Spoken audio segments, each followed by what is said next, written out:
written a book now about that famous filibuster that you gave not too long ago. And I must say, this is some quick writing because it seems like that filibuster was just yesterday. The fastest book ever written. You know, sometimes when people do filibusters, they read books. It turns out this is a book that came from the filibuster. So basically all it is the speech that I gave.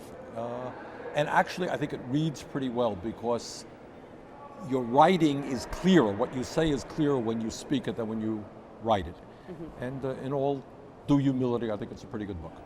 Like so many people, I watched this filibuster and was sort of agape at not only how long you were able to hang in there and just talk, but that you had fresh material. It wasn't like you were saying the same thing over and over again. I mean, you literally spoke about income inequality for 8 hours? It was more than that.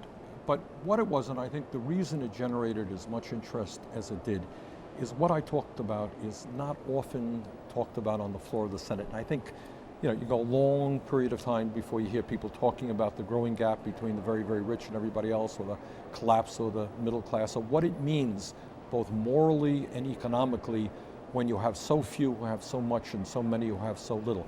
Those are themes not usually discussed here in Washington for kind of obvious reasons. So I think it kind of hit a nerve around the country and generated some interest. Can you talk about the kind of reaction that you've gotten from Unbelievable. that speech? I mean, frankly, astounding me. The mainstream media interest was the tail that came from the social media interest, which was interesting to me as well.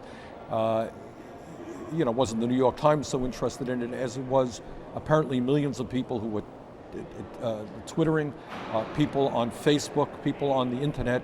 I think the Senate server kind of collapsed that day. A lot of people, were watching it in various venues. And to me, it was never expected that. It hit a nerve because I think people in this country are hurting.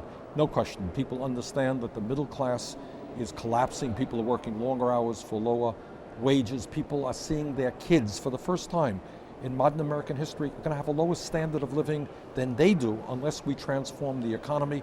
And all the while that's going on, people saying, our friends on Wall Street who caused the recession, not only being bailed out, but now doing better than they ever did before, and none of these crooks are going to jail. And people saying, what goes on? Why does that happen? Why am I working longer hours? Why is my job going to China? Why do we give tax breaks to billionaires and then cut back on programs that ordinary people need? So I think I raised a lot of questions that I think stimulated some interest.